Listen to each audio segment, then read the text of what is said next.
Jóvenes, muy buenos días a todos ustedes.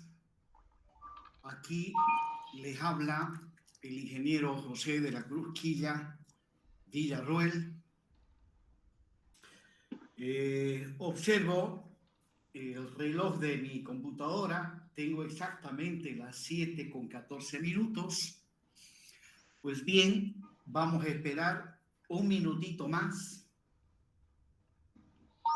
Vamos a esperar un minuto más para dar inicio a la clase de hoy.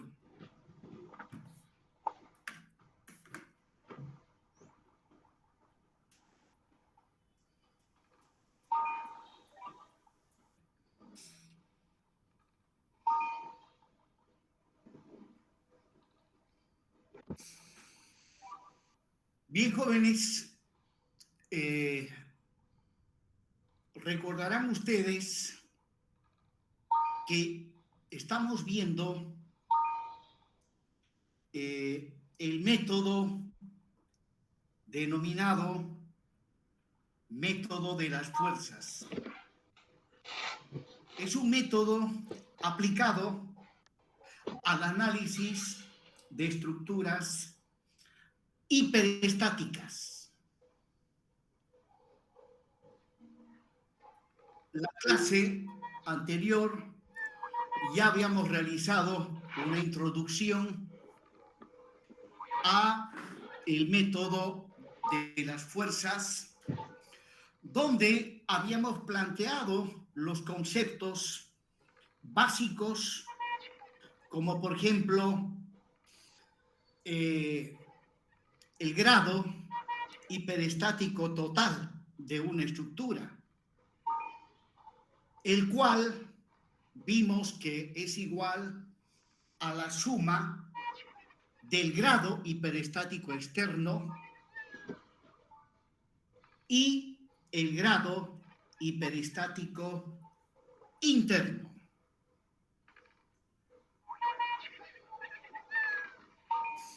Entonces, sobre esa base, continuamos con el desarrollo de la clase. Sin embargo, vamos a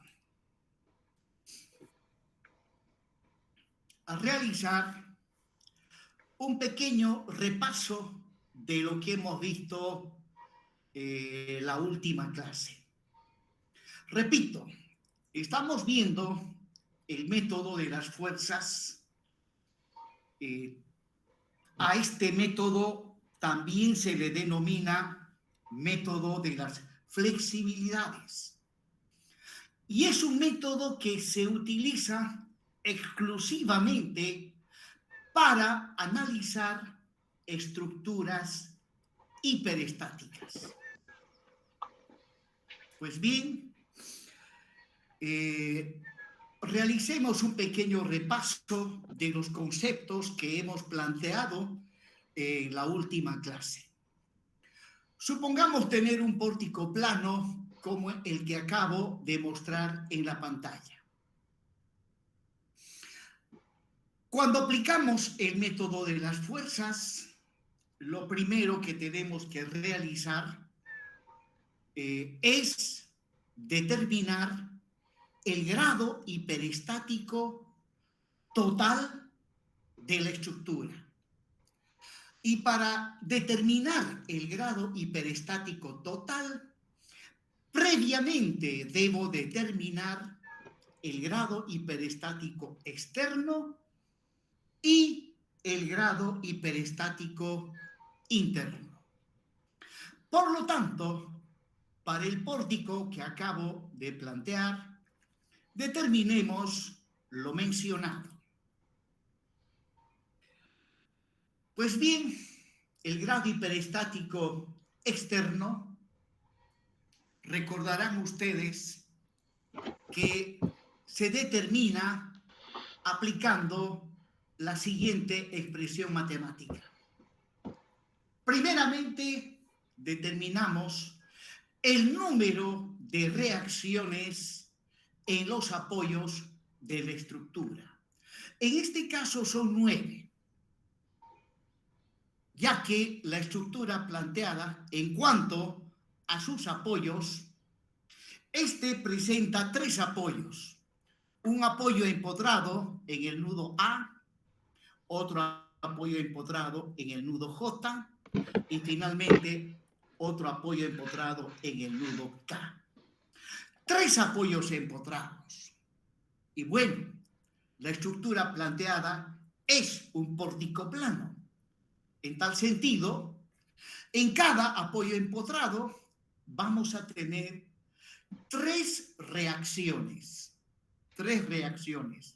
Multiplicado por los tres apoyos empotrados, pues el número de reacciones en los apoyos es 9. Bien, a continuación debo determinar el número de ecuaciones de la estática. Pues bien, para este pórtico plano, observando la configuración geométrica del pórtico planteado y de los conectores que este pórtico muestra, pues el número de ecuaciones de la estática son 4. 3 son las fundamentales y de todas las articulaciones que presenta este pórtico, hay una, tan solamente una, que me ha de permitir obtener una ecuación adicional de la estática. Esa articulación es la que está en el nudo B.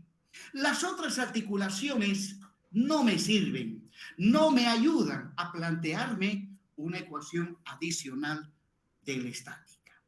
Bueno, por esta última vez hay un alumno que acaba de llegar tarde y lo vamos a recibir. De aquí en adelante ya no.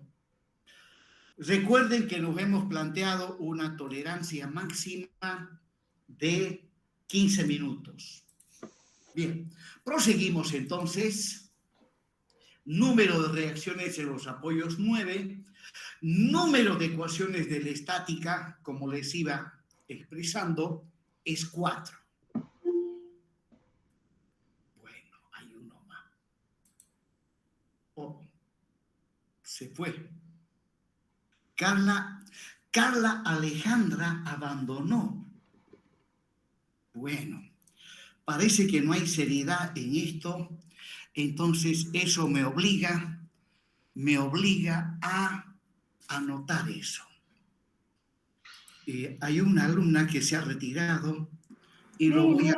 Disculpe, es que yo había entrado con esa cuenta, no me di cuenta que estaba otra cuenta en mi computadora, así que volví a ingresar ya con mi cuenta y esa la retiré. Bueno, bien por la aclaración, porque le iba a quitar puntos.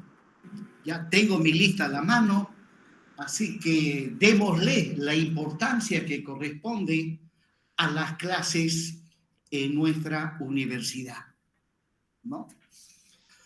Bien, prosiguiendo nuevamente a este pórtico plano, el número de ecuaciones de la estática son 4.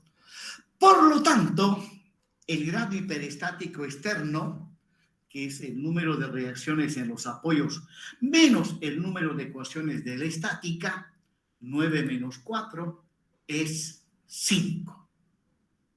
Pues bien, este valor numérico 5 me indica que para la resolución,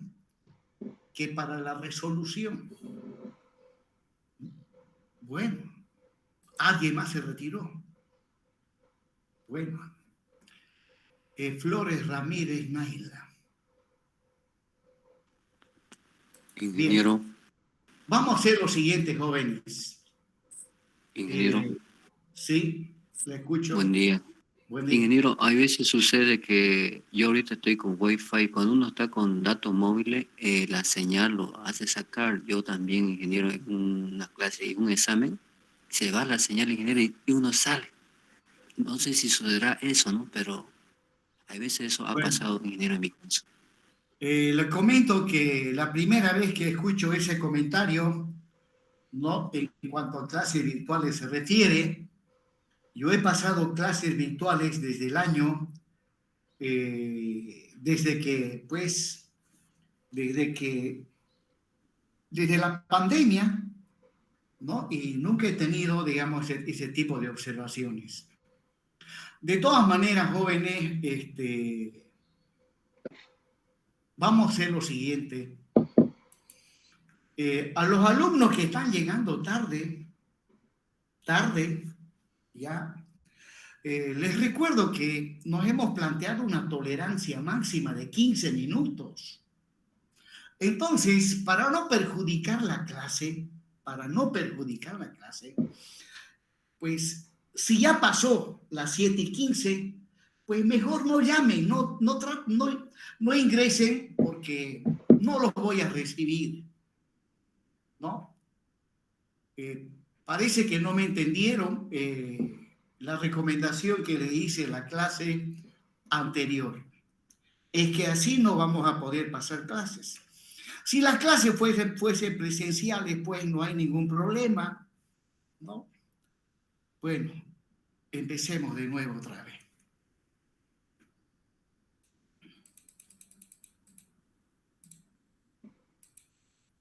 Bien, significa, el grado hiperestático externo en este caso ha salido 5. Significa que para la resolución de este pórtico hiperestático voy a manejar 5 incógnitas hiperestáticas externas. ¿Cuáles son esas 5 incógnitas hiperestáticas externas? Pues bien, de las 9 reacciones que aparecen en los apoyos de esta estructura, de las 9 reacciones que aparecen, a 5 de ellas yo las tengo que elegir como las incógnitas hiperestáticas externas. Por simplicidad en los cálculos, se recomienda elegir de preferencia a los momentos flectores. Pues bien, voy a tener 5 incógnitas hiperestáticas y que las tengo que identificar con X1, X2, X3, X4, X5. Bueno, ¿cuál es X1?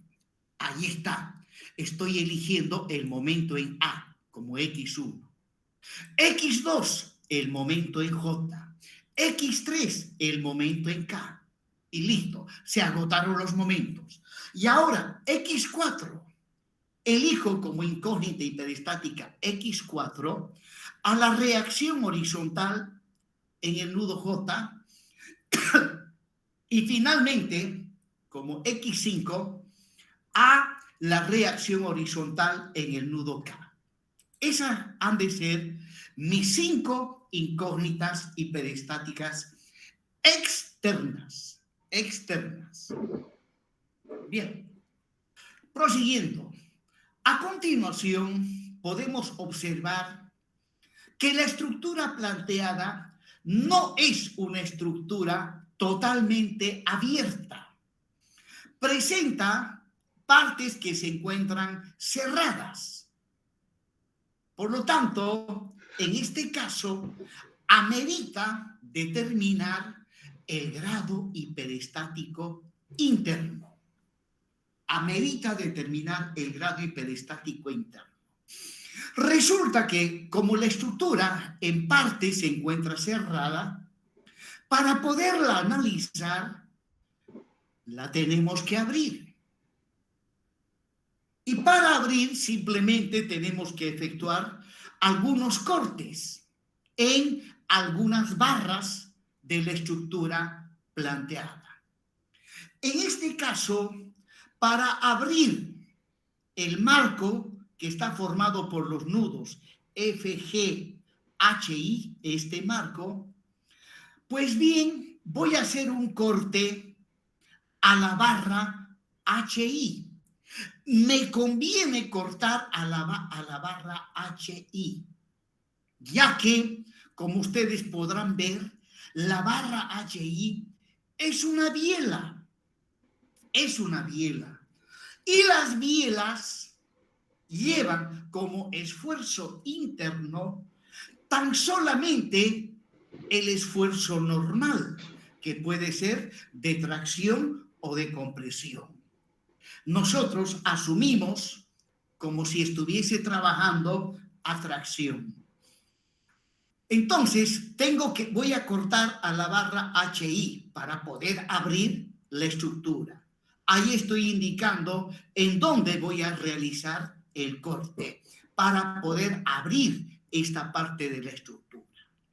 Bueno, resulta que este corte no es suficiente, ya que más arriba tengo otra parte que se encuentra cerrada. Pues ahí también tengo que hacer un corte.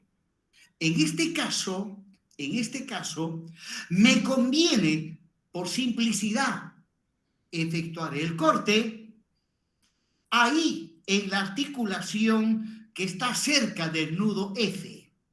Hay una articulación cerca del nudo F. Pues ahí voy a realizar el corte. Por simplicidad. ¿Por qué por simplicidad? Resulta que sabemos bien que en una articulación no hay momento, no hay el esfuerzo interno denominado momento. Sí hay los esfuerzos normales y los esfuerzos de corte. Entonces, inmediatamente hago el corte en ese punto. Ahí voy a realizar el corte. Y bueno, pues antes de proseguir, por última vez, ¿alguien también se retiró? Bueno, no me dio tiempo para ver quién se ha retirado. Bien, jóvenes, continuemos entonces con la siguiente diapositiva.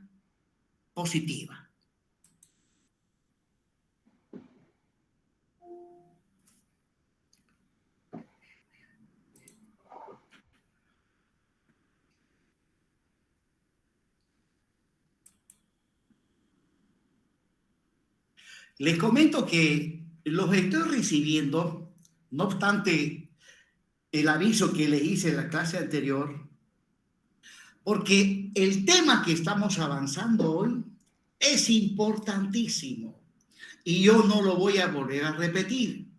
Bueno, sé que hay algunos alumnos que lo están grabando y bueno, pues ahí tienen la oportunidad de ver nuevamente el tema que estamos viendo.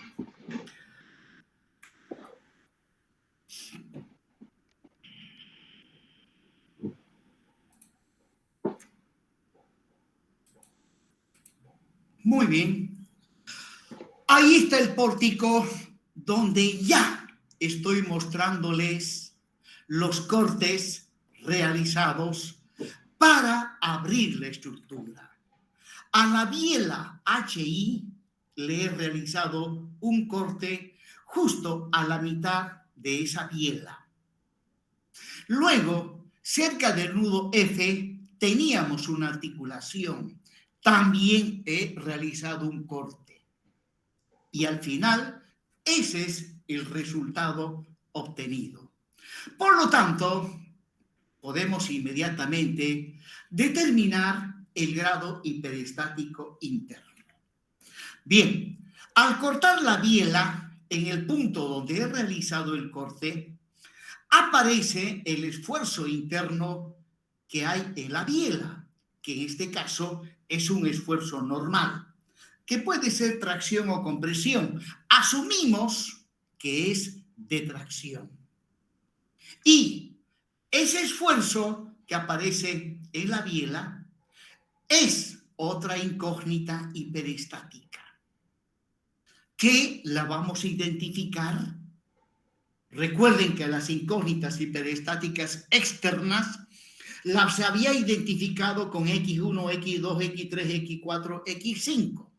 Prosiguiendo con esa numeración, ahora al esfuerzo interno que aparece en la biela al cortarla, le voy a llamar X6.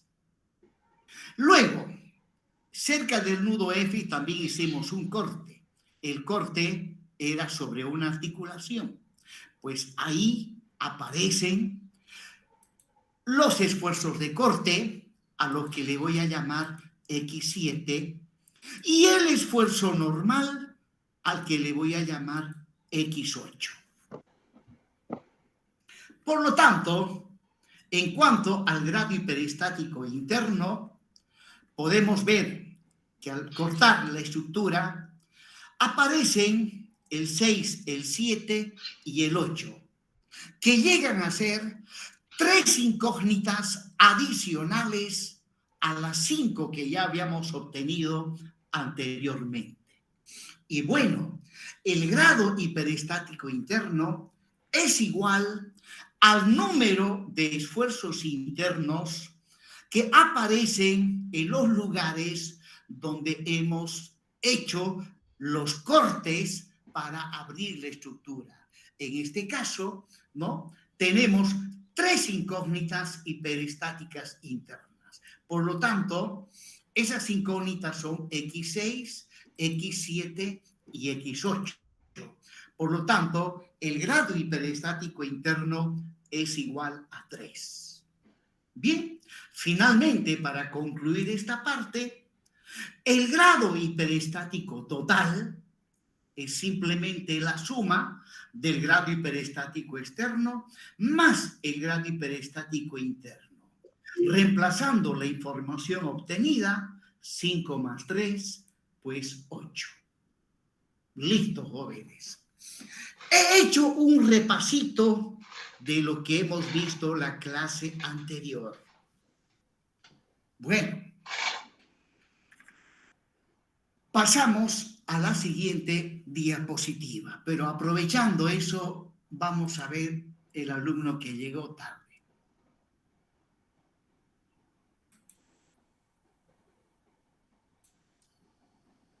Vamos a la siguiente diapositiva. Bien, jóvenes. Como les iba comentando, he hecho un repaso de lo que hemos visto en la clase anterior y ahora sí, continuamos con el avance del programa analítico de la materia de CIP 204. Estamos viendo el método de las fuerzas. La primera etapa de este método consiste en calcular el grado hiperestático total. Bueno, suponiendo que ya, continuemos con el avance. Ahí me estoy planteando un pórtico. Voy a ver si estoy bien. No estoy bien. Me salté a otra diapositiva. Siguen llegando tarde.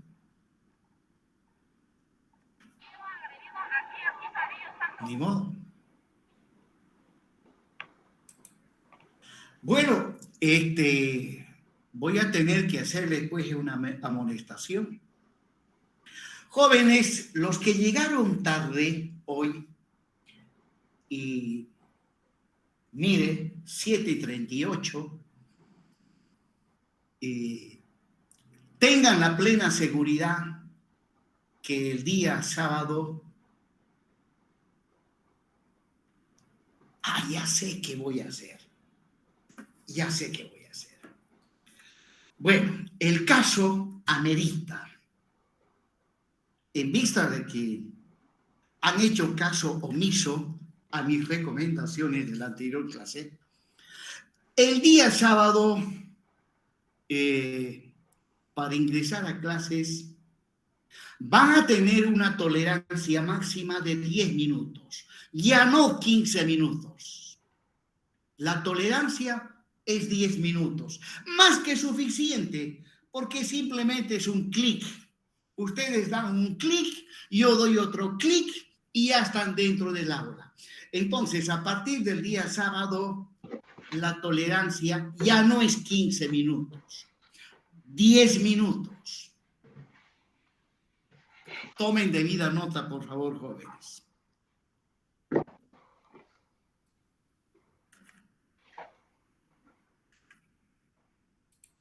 Bien, entonces, habiendo repasado lo visto en la anterior clase, ahora continuamos con el avance. Bueno, esta vez observarán, me estoy planteando un pórtico un tanto más sencillo del que estuve describiendo en las anteriores diapositivas. Es un pórtico hiperestático. Entonces, para este pórtico hiperestático Determinemos el grado hiperestático total. Para ello, empezamos determinando el grado hiperestático externo. Bien, pues bien, debo calcular el número de reacciones en los apoyos. En realidad me equivoco cuando digo que debo calcular. No, simplemente debo sumar cuántas reacciones hay en los apoyos. En un apoyo articulado fijo hay 2. En un apoyo empotrado hay 3. 2 más 3, 5. El número de ecuaciones de la estática es 3. Por lo tanto, el grado hiperestático externo, 5 menos 3, es 2. Esto significa que voy a tener 2 incógnitas hiperestáticas externas, que las voy a identificar con X1 y X2. Pues bien, de las 5 reacciones que voy a tener en este pórtico, a 2 de ellas debo elegir como incógnitas hiperestáticas. En este caso, elijo al momento en el nudo G, esa ha de ser mi primera incógnita hiperestática, y luego a la reacción horizontal en el nudo F ha de ser mi segunda incógnita hiperestática. Bien, ahora determinemos el grado hiperestático interno. Observarán que la estructura planteada no es una estructura totalmente abierta. Hay una parte que está cerrada y esa parte que se encuentra cerrada la tengo que abrir haciendo un corte. Y nuevamente observarán que la barra de E es una biela y las bielas, si hacemos un corte, presentan un solo esfuerzo interno. El esfuerzo normal, que puede ser tracción o compresión. Eso no lo sabemos todavía, pero para los cálculos asumimos que es de tracción. Entonces, para abrir esta parte de la estructura, voy a realizar un corte justo a mitad de la biela. Y ahí, pues, voy a tener, al cortar, ha de aparecer un esfuerzo normal, al que voy a identificar con X3, o sea, la tercera incógnita hiperestática. Bueno, estamos calculando el grado hiperestático interno. Y habiendo cortado la biela, ¿no?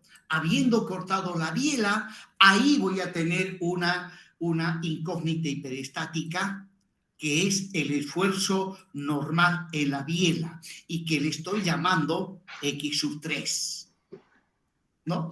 Y es la incógnita hiperestática interna, ya que X1 y X2 son incógnitas hiperestáticas externas.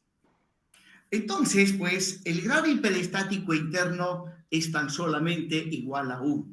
Por lo tanto, el grado hiperestático total, que es la suma del externo más interno, 2 más 1, el grado hiperestático total para el pórtico que en este caso estoy analizando es 3, lo cual significa que para la resolución de este pórtico hiperestático voy a manejar 3 incógnitas hiperestáticas, 2 externas y 1 interna. Proseguimos. Ahí está nuevamente la estructura hiperestática, donde además de la carga distribuida y la carga puntual que está con color rojo, estoy mostrando las incógnitas hiperestáticas. Bien, resulta que ahora, de aquí en adelante, a las incógnitas hiperestáticas las tengo que considerar como si fuesen cargas, Por ejemplo, acá tengo una carga distribuida, Q sub K más una carga puntual. Esas son las cargas externas propiamente dichas. Pero, repito, ahora de aquí en adelante, a las incógnitas hiperestáticas las voy a considerar también como cargas. Bien.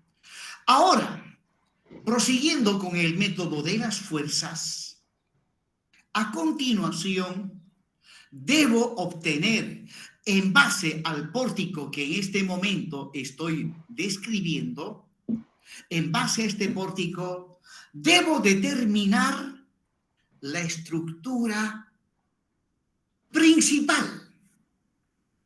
Debo obtener la estructura principal, también denominada la estructura isostática equivalente. Bueno, ¿y cómo se obtiene la estructura principal o la estructura isostática equivalente? Para ser más específicos, lo que voy a obtener a continuación es la estructura denominada estructura isostática equivalente. O sea, esta estructura hiperestática la voy a transformar en una estructura isostática, pero equivalente. Al decir equivalente, estoy diciendo que la estructura isostática que voy a obtener a continuación ha de tener un comportamiento idéntico al de la estructura hiperestática inicialmente planteada. Ahora, la pregunta es, ¿cómo se obtiene la estructura isostática equivalente? Bueno, se obtiene modificando los apoyos de la estructura hiperestática. Esta estructura hiperestática presenta dos apoyos, un apoyo empotrado en el nudo G y un apoyo articulado de segundo género en el nudo F. Pues bien, debo modificar estos dos apoyos para transformar la estructura hiperestática en lo que he denominado la estructura isostática equivalente. Bueno, en términos generales, el concepto que debemos manejar para obtener la estructura isostática equivalente dice lo siguiente. Para obtener la estructura isostática equivalente, se deben modificar los apoyos de la estructura, se deben modificar todos aquellos apoyos de la estructura hiperestática en donde hay incógnitas hiperestáticas externas. Repito, se deben modificar todos aquellos apoyos en donde hay incógnitas hiperestáticas externas.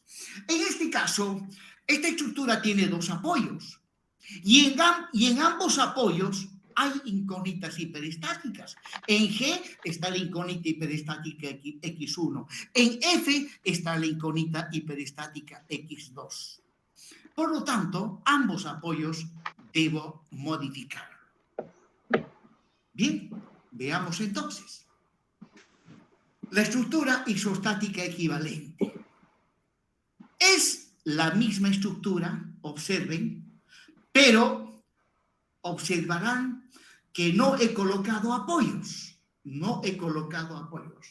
Es la estructura hiperestática, pero observen, en esto que estoy llamando estructura isostática equivalente, no he colocado los apoyos.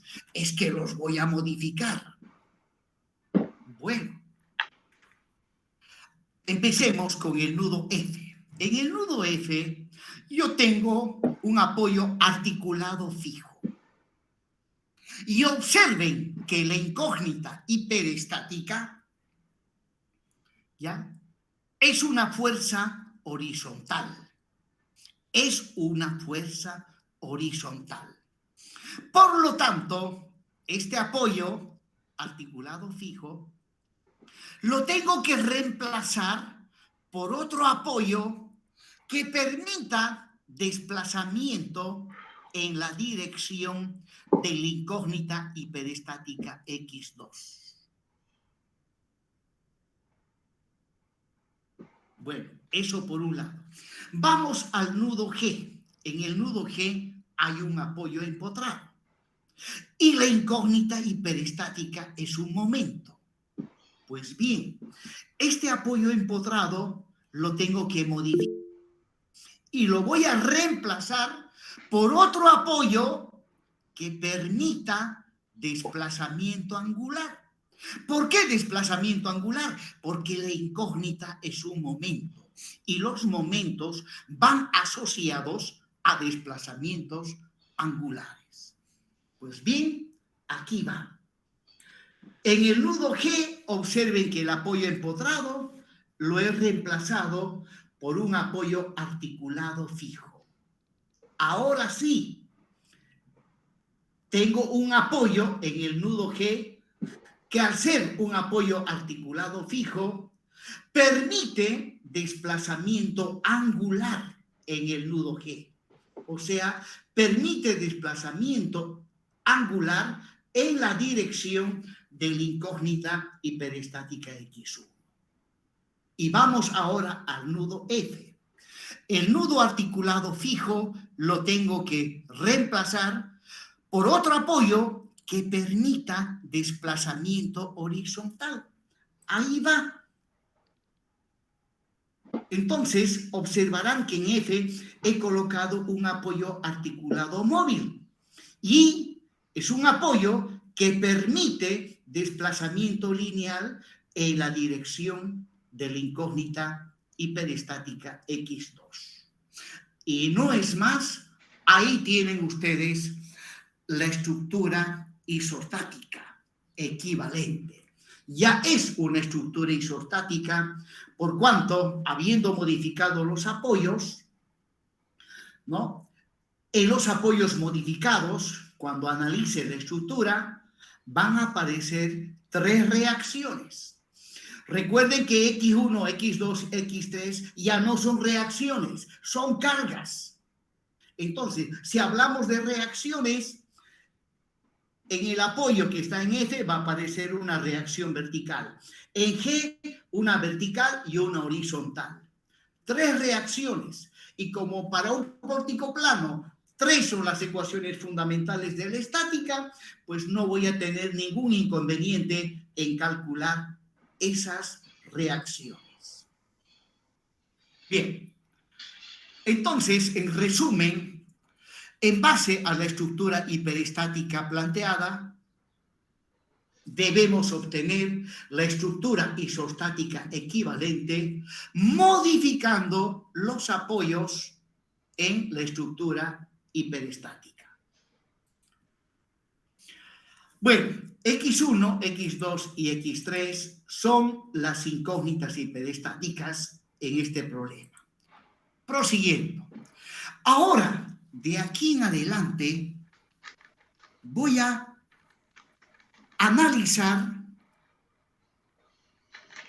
tomando como base la estructura isostática equivalente. Voy a analizar la estructura isostática equivalente.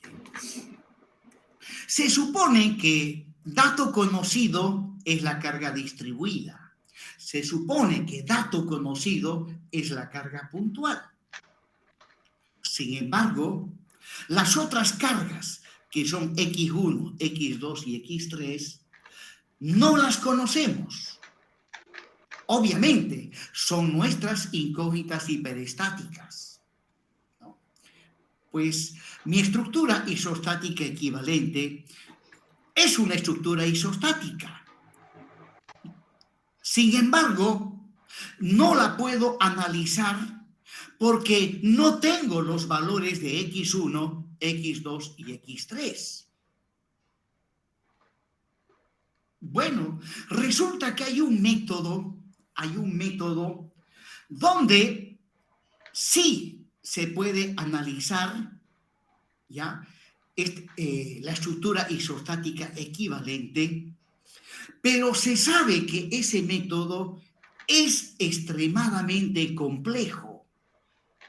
Es extremadamente complejo, ya que hay que analizar las deformaciones que experimenta esta estructura. Bueno, resulta que hay una manera sencilla de analizar la estructura isostática equivalente. Y eso consiste en aplicar, ¿ya? En aplicar el principio de superposición de efectos. Bueno, antes de aplicar el principio de superposición de efectos para el análisis de la estructura isostática equivalente, a continuación me voy a plantear la estructura que se denomina la estructura principal. Bueno, la estructura principal es la estructura que estoy denominando isostática equivalente, pero sin las cargas, sin nada de cargas. Ahí está. Esa es la estructura principal. La estructura isostática denominada equivalente, pero sin ninguna carga. Esa es la estructura principal. Pues bien, ahora, a continuación, vamos a resolver la estructura isostática equivalente aplicando el principio, ¿ya? El principio de superposición de efectos, ¿no? Ahí está mi estructura isostática equivalente, que la estoy identificando con la letra E mayúscula. Y aplico inmediatamente el principio de superposición de efectos, ¿no? Aplico el principio y aplicando el principio de superposición de efectos, ¿ya? Esta estructura la vamos a analizar en primera instancia, tomando en cuenta solamente la carga externa propiamente dicha, o sea, Q sub K y P sub K. Luego la vamos a analizar tomando en cuenta solamente a X1. Luego la vuelvo a analizar tomando en cuenta solamente a X2. Y finalmente la vamos a analizar tomando en cuenta solamente X3. O sea, la vamos a analizar por partes. Y luego, una vez analizado por partes, la solución final es simplemente la suma de los resultados obtenidos en cada parte en que ha sido dividida la estructura para su análisis. Entonces, apliquemos el principio de superposición de efectos conforme acabo de explicar. Uy, a ese alumno sí ya no lo recibo. Bien, entonces, ahí está la estructura y dije que en primera instancia la vamos a analizar tomando en cuenta la carga externa propiamente dicha. Ahí está. Pues bien, como el valor de Q sub K y P sub K se supone que son datos conocidos y la estructura es isostática, pues no nos hacemos ningún problema en calcular reacciones y calcular los esfuerzos internos al interior de la estructura. Bien, a esta estructura, que no es otra cosa que la estructura principal sometida a la carga externa propiamente dicha, la vamos a llamar la estructura E sub 0. Ahora, la carga propiamente dicha no siempre va a ser una carga distribuida más una carga puntual. La carga propiamente dicha puede ser la temperatura, puede ser la carga a la temperatura, puede ser el asentamiento que sufren los apoyos, bueno, y cualquier tipo de carga. Externa propiamente dicha.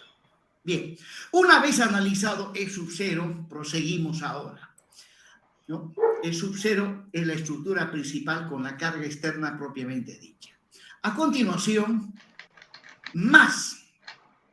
Ahora vamos a analizar para X1. Vamos, ahí está. Ahí está la estructura principal y la carga es X1. La tenemos que analizar para X1. Bien, pero resulta que no tenemos el valor de X1. No tenemos el valor de X1. Pues bien, lo que vamos a hacer es darle un valor a X1. Le podemos dar cualquier valor, pero por simplicidad le vamos a dar un valor unitario. Vamos a asumir que X sub 1 vale 1. Pues ahora, bajo estas condiciones, sí puedo calcular esta estructura.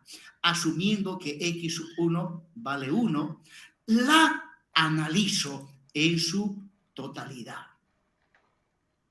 Y a esto, que está entre llaves, le vamos a llamar, antes de ello, disculpe, ya, pero resulta que, bueno, vamos a analizar esta estructura asumiendo que X sub 1 vale 1, pero eso generalmente no es cierto. X sub 1 generalmente no sale 1. Sin embargo, lo analizamos asumiendo que vale 1. Luego, más adelante, cuando ya tengamos el valor de X sub 1, pues lo analizado, asumiendo que X sub 1 es igual a 1, lo multiplicamos por el valor verdadero de X sub 1. Pues bien, a esto que está entre llaves le vamos a llamar la estructura E sub 1. Le vamos a llamar la estructura E sub 1. ¿Qué es la estructura E sub 1? Es la estructura principal con la carga X sub 1 igual a 1. Proseguimos. Ahora agarro nuevamente la estructura principal y le aplico como carga X2. Y resulta que no conocemos X2. Pues bien, también le damos un valor unitario, calculamos reacciones. Para este valor unitario, calculo reacciones, esfuerzos internos y todo lo demás. Luego, todo eso lo voy a multiplicar por el valor verdadero de X sub 2, que aún no lo conozco. Bueno, a esto que está entre llaves le vamos a llamar la estructura E sub 2. Le vamos a llamar la estructura E sub 2. Bueno, E sub 2 es la estructura principal con la carga X sub 2 igual a 1. Proseguimos.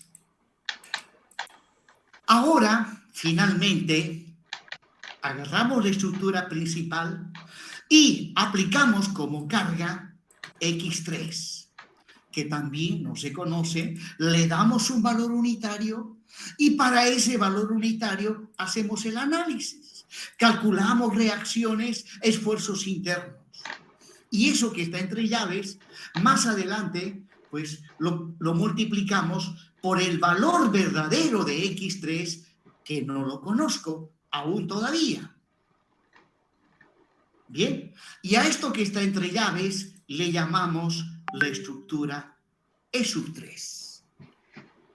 Pues bien, habiendo ya concluido la aplicación del principio de superposición de efectos, ¿ya?, nos planteamos inmediatamente la ecuación de superposición de efectos, que dice que la estructura inicialmente planteada es igual a la estructura E sub 0 más E sub 1 por X1 más E sub 2 por X2 más E sub 3 por X3.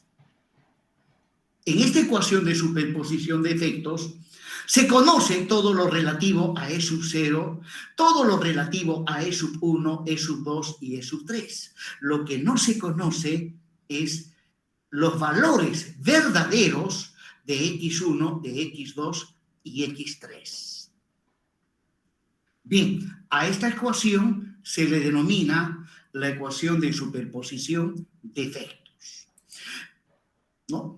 Que de manera más compacta lo puedo plantear de esta manera, ¿no? E sub 0 más la sumatoria de los E sub i por los X sub i, donde i varía desde 1 hasta n, donde n es igual a 3 en este caso, o sea, n representa el número de incógnitas hiperestáticas. Prosiguiendo, o bien el grado hiperestático total es igual a n. Bien, ahí está la estructura isostática equivalente y pues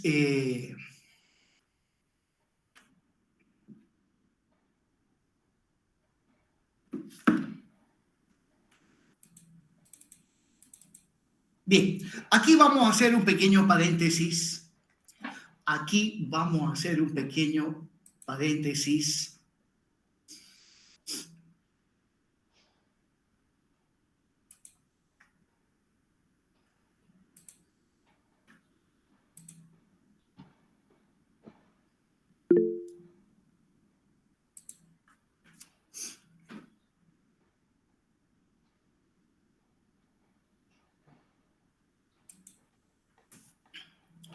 Suponiendo que estoy en un trabajo de consultoría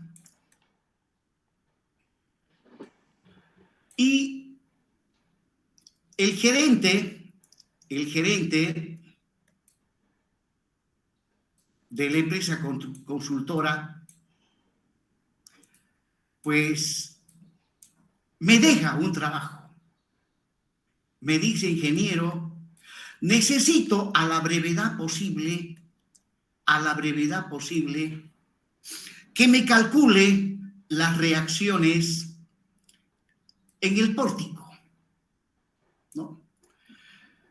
Ya que esas reacciones, en base a esas reacciones, se van a diseñar las fundaciones o los cimientos, y lo necesito urgente. Luego, agarro el trabajo que me han dado y observo que la carga es una carga uniformemente distribuida. Es una carga uniformemente distribuida, de magnitud igual a Q.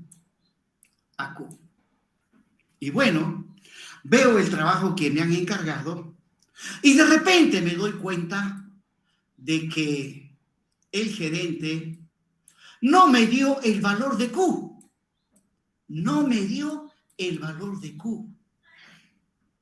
Y él me dice: urgente, esto es urgente. Bueno, inmediatamente agarro mi celular, lo llamo y no contesta el teléfono. Por todo medio trato de comunicarme y nada, señor. Y hay una palabra que dice urgente. Pues, ¿qué tendría que hacer en este caso?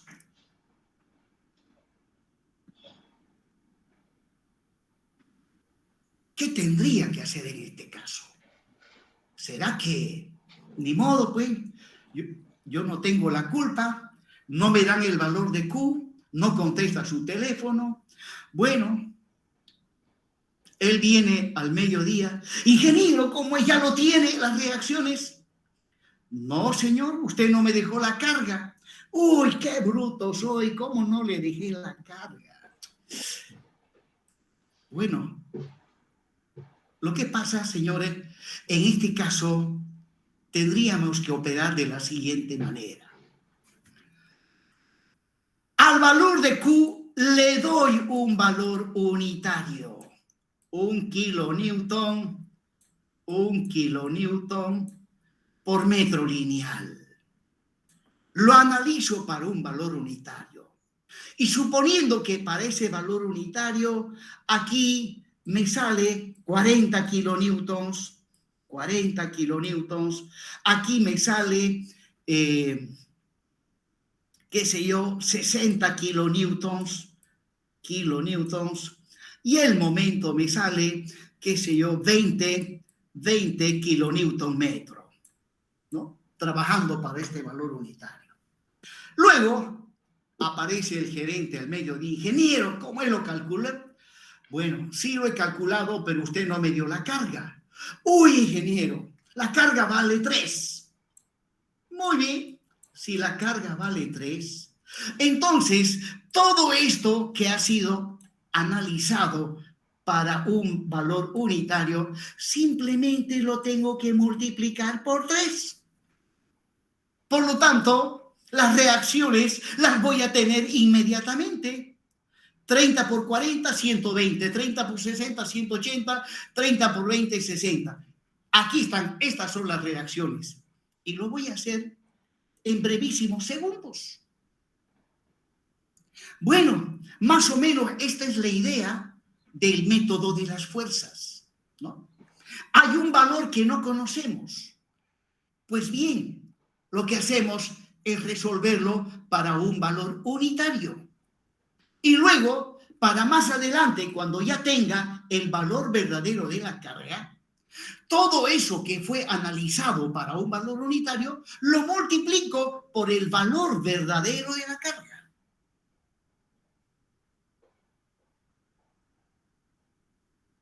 Y este pequeño ejemplo que les estoy describiendo no solamente se aplica dentro del campo del análisis de estructuras, ¿no?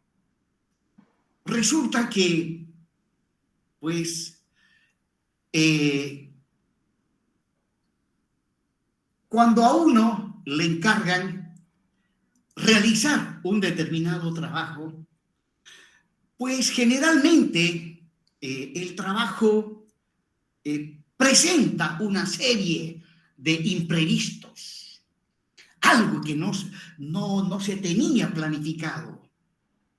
Pues es ahí donde el ingeniero tiene que hacer funcionar su ingenio para dar solución a ese problema.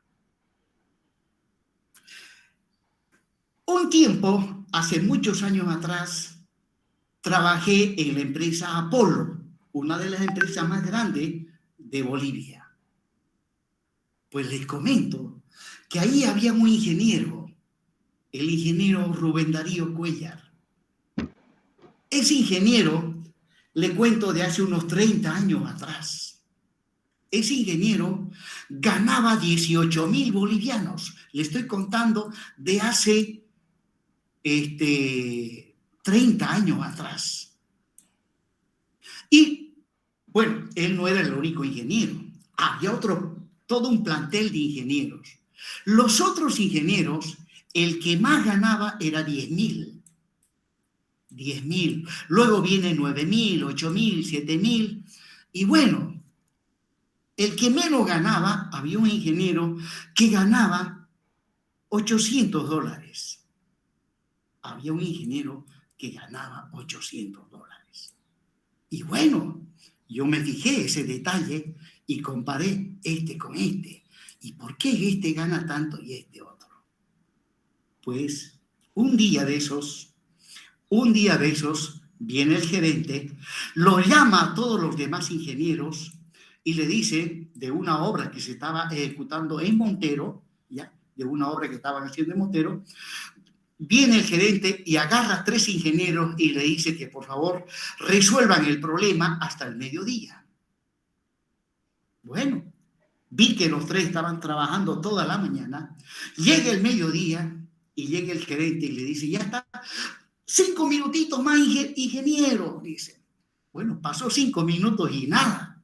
Y de repente el ingeniero dice, a ver, ¿dónde está Rubén Darío Cuéllar?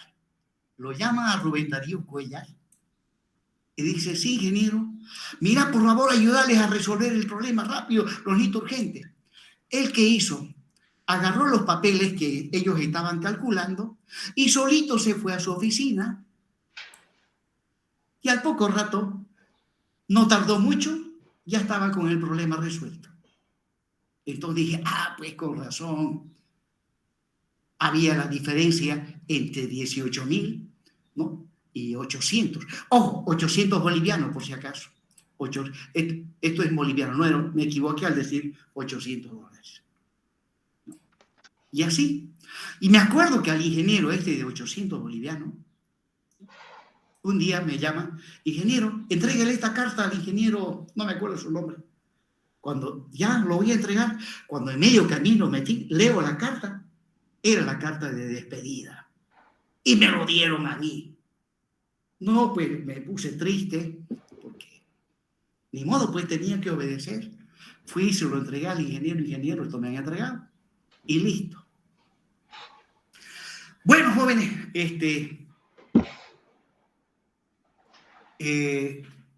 nos vamos a dar, jóvenes, un descansito de 10 minutos. Tengo 8:15 hasta las 8:25, por favor, un descansito de 10 minutos. Ok, ingeniero. Está bien, ingeniero. Vamos a analizar la estructura isostática equivalente. Ahí lo estoy mostrando.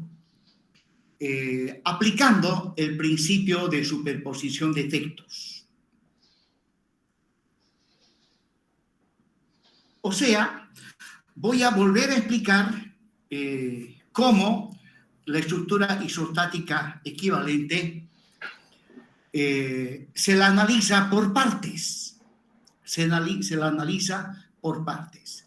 Primero, para la carga externa, propiamente dicha, que es esta carga distribuida más esta carga puntual. Luego, para la carga X1, luego para la carga X2 y finalmente para la carga X3.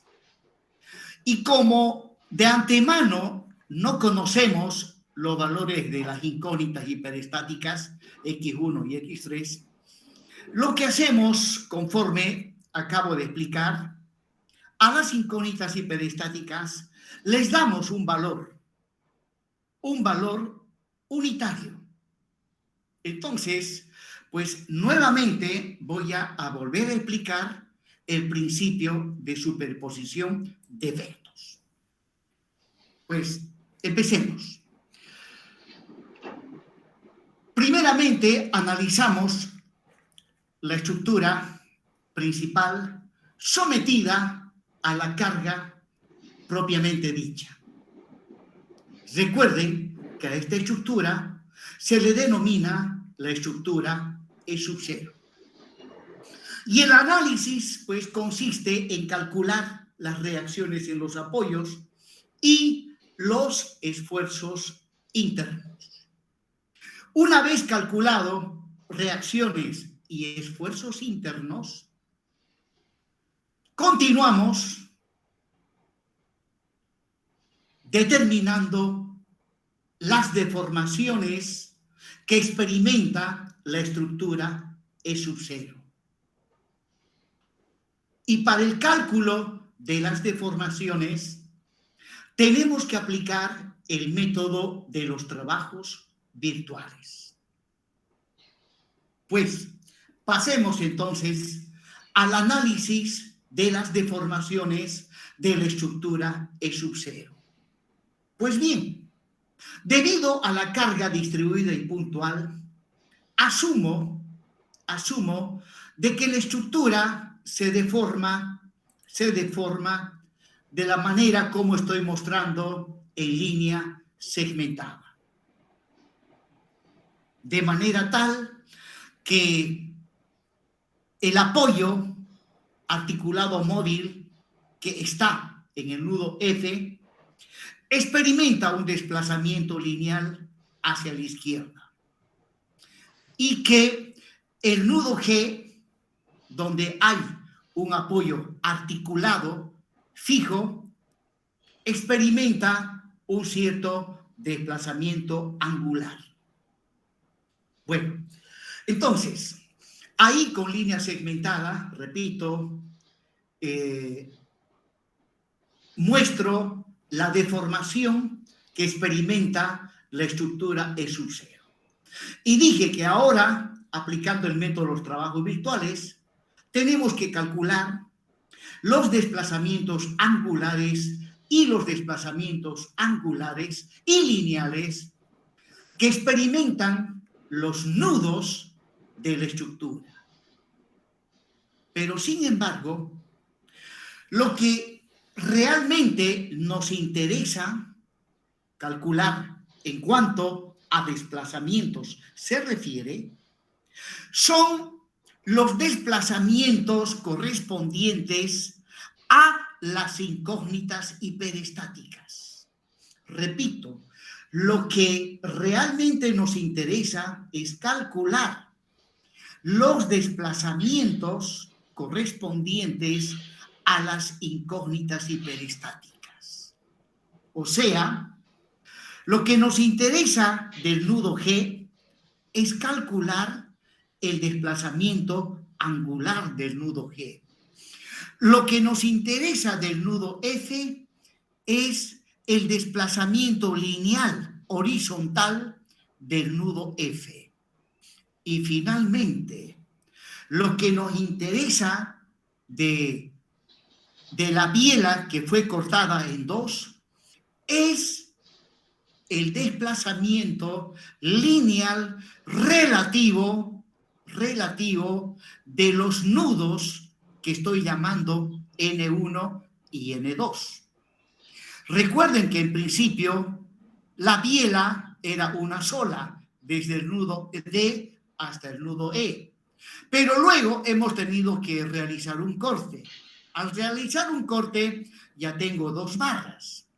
Por lo tanto, lo que antes era un solo nodo se convierte en dos nudos, que le estoy llamando N sub 1 y N sub 2. Pues bien, lo que tengo que calcular ahora, en este punto donde he hecho el corte, es el desplazamiento lineal relativo de los nudos N1 y N2. Entonces, vamos inmediatamente a identificar previamente esos desplazamientos. Bueno, en el nudo G necesito calcular el desplazamiento angular que experimenta el nudo G. A ese desplazamiento angular lo voy a identificar de la siguiente manera. Como la incógnita en ese nudo es X1, a ese desplazamiento le voy a llamar delta 1. Ahí va, le voy a llamar delta 1.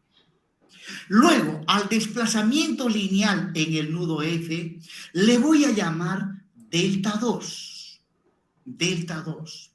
Y luego, al desplazamiento lineal relativo de los nudos N1 y N2, le voy a llamar delta 3. Delta 3. Bueno, sin embargo, al 1 y al 2 y al 3 le acompaña un segundo subíndice, que es 0. Con esto, lo que quiero indicar que los desplazamientos delta 1, delta 2 y delta 3 son desplazamientos que le corresponden a la estructura E sub 0. A la estructura E sub 0. O, en otros términos, delta 1, 0, delta 2, 0 y delta 3, 0 son los desplazamientos en la dirección de las incógnitas hiperestáticas debido a la carga externa propiamente dicha. Y estos desplazamientos se los debe calcular aplicando el método de los trabajos virtuales. Listo. Y con eso habremos concluido el análisis para la estructura E sub 0. Bien, ahora vamos a la siguiente carga. Más, la siguiente carga es X1. cuyo valor sabemos que no lo tenemos, por lo tanto, le damos un valor unitario. Y para ese valor unitario, analizamos la estructura, calculamos reacciones en los apoyos, calculamos los esfuerzos internos, ¿no? Y a ese análisis le llamamos E sub 1. O sea, E sub 1 es la estructura principal analizada con la carga X1, asumiendo que X1 vale 1. Pero una vez calculadas las reacciones y los esfuerzos internos, también tenemos que calcular las deformaciones.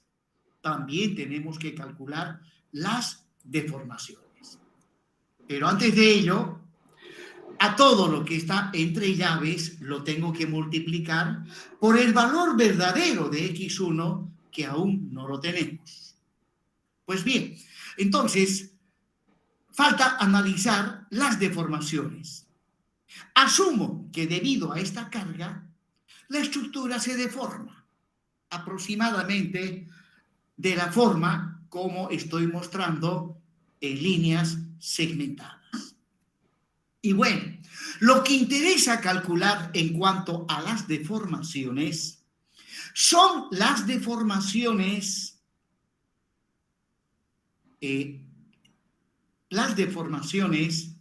correspondientes a las incógnitas hiperestáticas. O sea, lo que me interesa calcular es el desplazamiento angular del nudo G, ya que ahí está la incógnita X1. Y a ese desplazamiento angular le voy a llamar delta 1.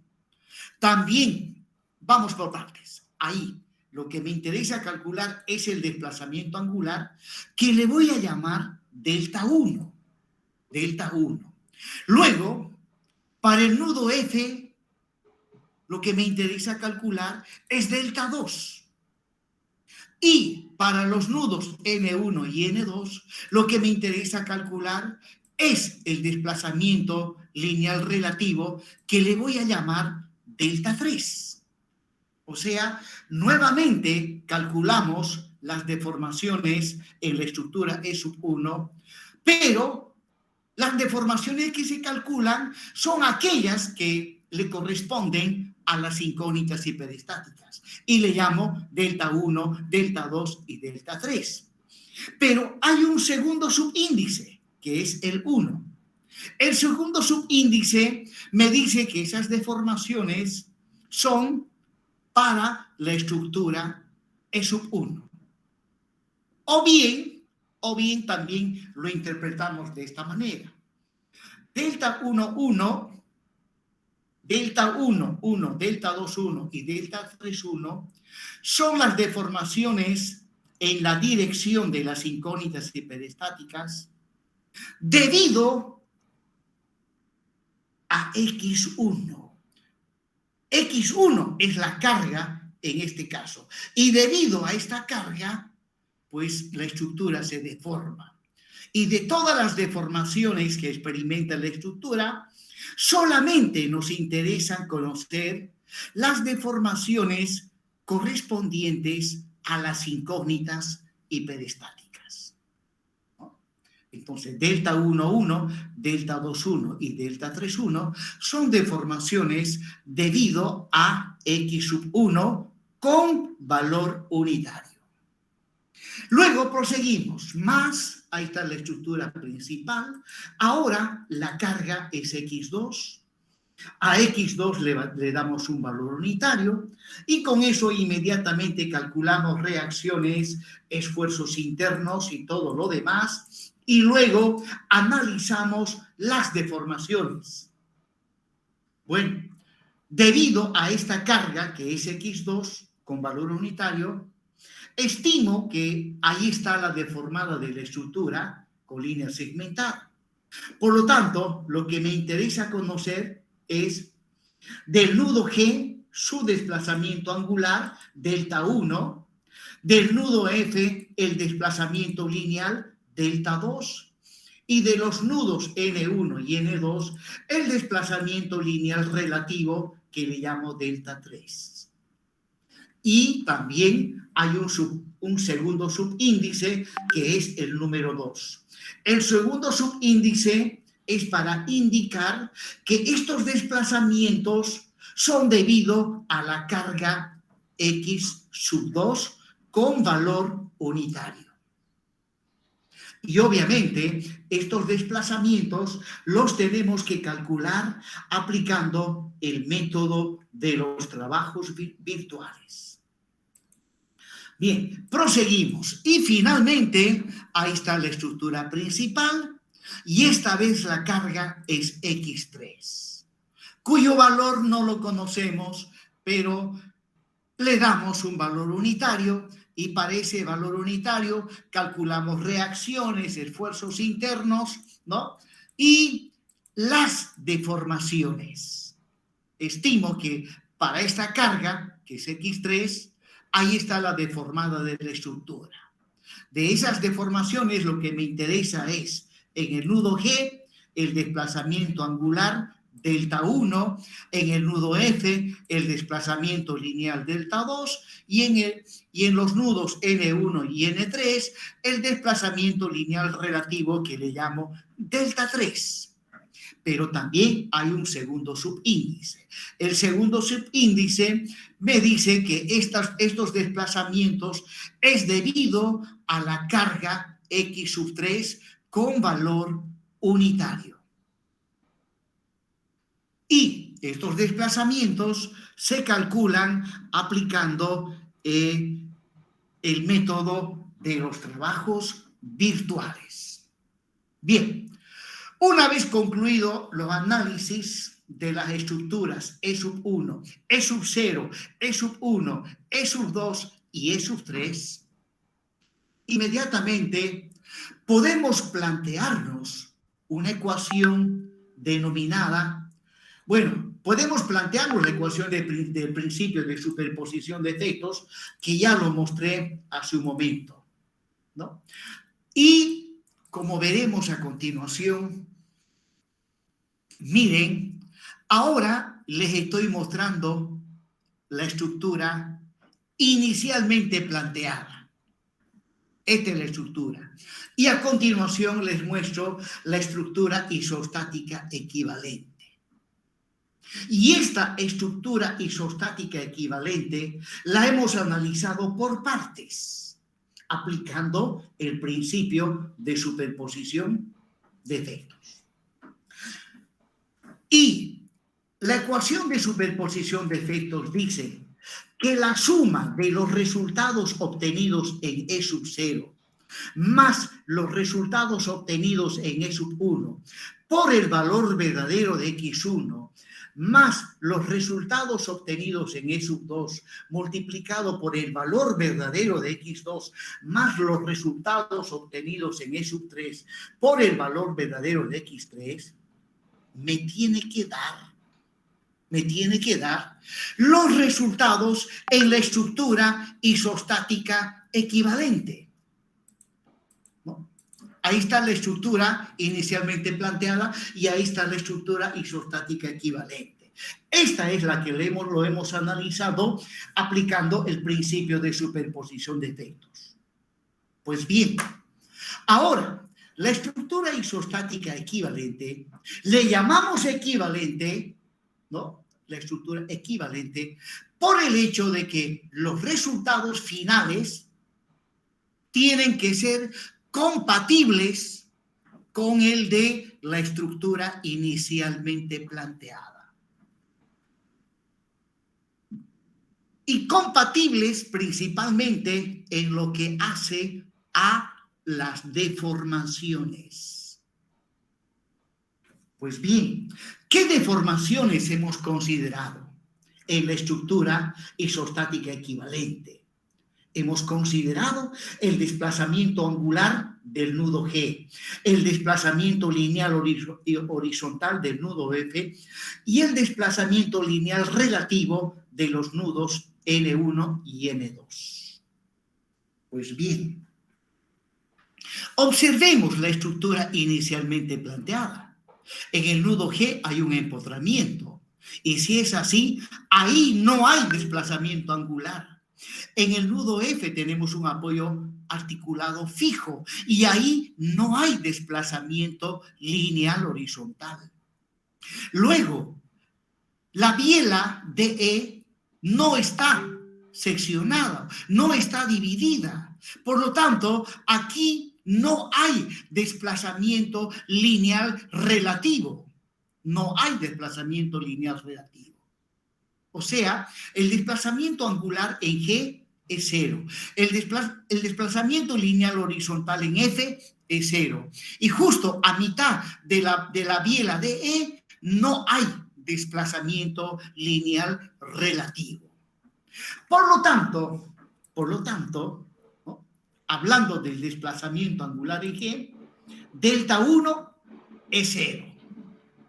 Por lo tanto, si yo sumo el resultado que obtuve en E sub 0 más el resultado que obtuve estoy hablando del desplazamiento angular en G, la suma del desplazamiento angular obtenido en E sub 0 más el desplazamiento angular obtenido en E sub 1 por X1 más el desplazamiento angular obtenido en E sub 2 por X2 más el desplazamiento angular obtenido en E sub 3 por X3 tiene que ser igual a 0, ya que la estructura isostática se dice equivalente porque tiene que ser compatible con la estructura inicialmente planteada. Y para que sea compatible, ¿no? Al aplicar el principio de superposición de efectos, la suma de todo esto me tiene que reproducir lo que dice la estructura inicialmente planteada. Y la estructura inicialmente planteada me dice que en el nudo G el desplazamiento angular es 0. Y por lo tanto, aplicando el principio de superposición de efectos, eso tiene que dar 0. De manera similar, para el desplazamiento lineal en el nudo F, ¿ya? La estructura muestra un apoyo articulado fijo, por lo tanto, delta 2 es 0. O sea, aplicando el principio de superposición de efectos, los diferentes desplazamientos obtenidos en E sub 0, en E sub 1 y en E sub 2 y en E sub 3, estos últimos multiplicados por X1, X2 y X3, tiene que ser igual a 0. Y finalmente, para el desplazamiento lineal relativo de los nudos N1 y N2, también eso tiene que ser igual a 0. De esa manera, se llega a obtener, bueno, luego tenemos que calcular, volviendo para atrás, tengo que calcular cuántas deformaciones aplicando el método de los trabajos virtuales. 1, 2, 3, 4, 5, 6, 7, 8, 9, 12 desplazamientos tengo que calcular aplicando el método de los trabajos virtuales. Y bueno, para trabajar de manera ordenada, es importante construir una tabla, donde en la tabla, ¿no?, para las distintas barras que componen la estructura, acá debo ir anotando las ecuaciones momento flector, ¿no?, en la barra 1 hasta la barra 8, correspondientes a la estructura E sub 0. Luego, la estructura E sub 1, también aquí debo anotar las ecuaciones analíticas de los momentos flectores para las diferentes barras. De igual manera, para la estructura E sub 2 y para la estructura E sub 3, en esta tabla debo anotar las ecuaciones analíticas de los momentos flectores. Y los tengo que identificar así: M sub 0, M sub 1, M sub 2, M sub 3. Y X, que es la variable. Luego, inmediatamente, ahí está la fórmula para el cálculo de las deformaciones. Bueno, en este caso, como se trata de un pórtico plano, no se toma en cuenta los normales, los cortantes, los torsores no hay temperatura y, bueno, pues tampoco hay asentamiento de los apoyos ni apoyos elásticos. Por lo tanto, tan solamente que tome en cuenta a las deformaciones debido al momento flector. Entonces, con esta ecuación tenemos que calcular las 12 deformaciones que corresponden a la estructura que he estado analizando. Para ello, recordarán ustedes que cuando aplicamos el método de los trabajos virtuales, ¿no? Por un lado tengo la estructura con la carga real y por otro lado tengo que tener la estructura con la carga virtual. Y la carga virtual varía según qué tipo de desplazamiento vaya a calcular. Bueno, resulta que aquí no es necesario aplicar los conceptos de estructura con carga real y de estructura con carga virtual. No, no es necesario aplicar esos conceptos, ya que esta ecuación, observen, la estoy planteando con subíndices. Con subíndices. Y si lo hago de esa manera, no necesito estar sabiendo cuál es la estructura con la carga real y cuál es la estructura con la carga virtual. Ya que de esta expresión, generalmente EI es una constante y esa constante pues lo sacamos fuera de la integral y lo llevamos al miembro izquierdo. Por lo tanto, aplico esta fórmula, ¿no? Por ejemplo, si quiero calcular, por decir, el delta 1, 0, miren, el delta 1, 0, bueno, estoy aplicando esta de acá, es simplemente m sub 0 por m sub 1 sobre EI, donde volviendo para atrás, se supone que aquí lo voy a tener el m sub 0 y aquí lo voy a tener el m sub 1. O sea, saco de esta columna los valores que tengo que reemplazar en esta integral. De manera similar, para calcular el delta 2, 0, ¿no? De la tabla, me voy a la columna m sub 0 y a la columna m sub 2 y de ahí tengo que sacar esos valores o esas ecuaciones analíticas para luego resolver estas integrales. Entonces, esa tabla es imprescindible construirla para trabajar de manera ordenada. Ahora, el delta 1, 0, el delta 2, 0 y el delta 3, 0, ¿no? El subíndice 0 me dice que estas deformaciones corresponden a la estructura E sub 0. Y la estructura E sub 0 es la estructura principal sometida a la carga externa propiamente dicha. Luego, tenemos la estructura E sub 1, E sub 2 y E sub 3. La estructura E sub 1 es la estructura que lleva como carga X1 con valor unitario. Y ahí calculamos el delta 1, 1, el delta 2, 1 y el delta 3, 1. Luego, para X2 igual a 1, pues obtenemos el delta 1, 2, el delta 2, 2 y el delta 3, 2. Y finalmente, para la estructura E sub 3, donde la carga es X3 igual a 1, obtenemos el delta 1, 3, el delta 2, 3 y el delta 3, 3.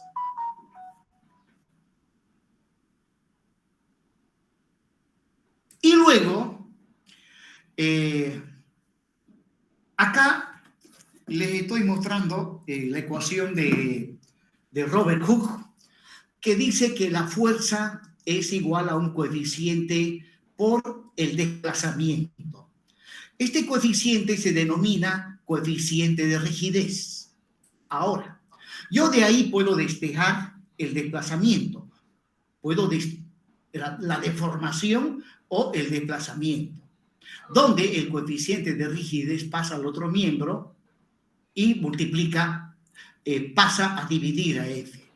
Ahora, 1 dividido entre el coeficiente de rigidez da lo que en resistencia de materiales le llamamos el coeficiente de flexibilidad. La letra F representa el coeficiente de flexibilidad, donde en esta última expresión, delta es el desplazamiento, F es la fuerza, o la carga que produce ese desplazamiento. Pero ¿qué pasa si la carga es igual a 1? Como en estos casos, x sub 1 igual a 1, x sub 2 igual a 1, x sub 3 también igual a 1, ¿no? ¿Qué pasa si la carga es igual a 1? Entonces, si la carga es igual a 1, el desplazamiento es igual al coeficiente de flexibilidad.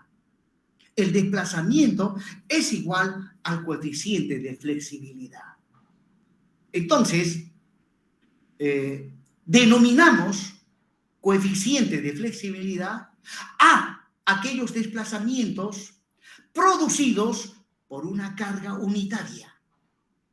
Entonces, delta 1, 1, delta 2, 1 y así sucesivamente hasta delta 3, 3 se denominan coeficientes de flexibilidad, ya que son deformaciones debido a cargas unitarias, ¿no? Si la carga es unitaria, el desplazamiento es igual al coeficiente de flexibilidad. Bueno, entonces esos son los coeficientes de flexibilidad.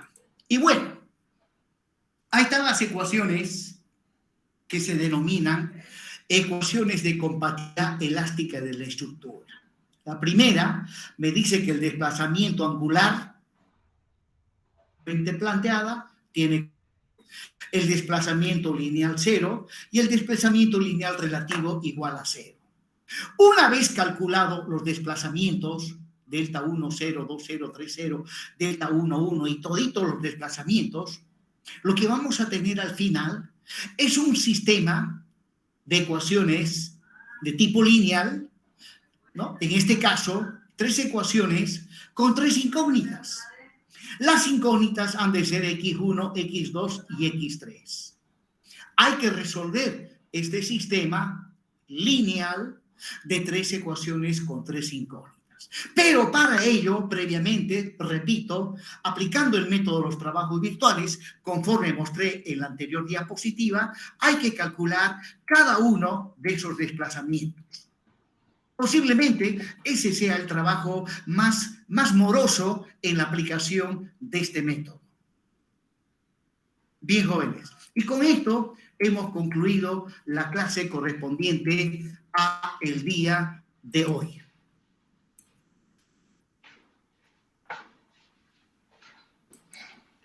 Bien, más adelante vamos a ver ejemplos de aplicación y verán que la aplicación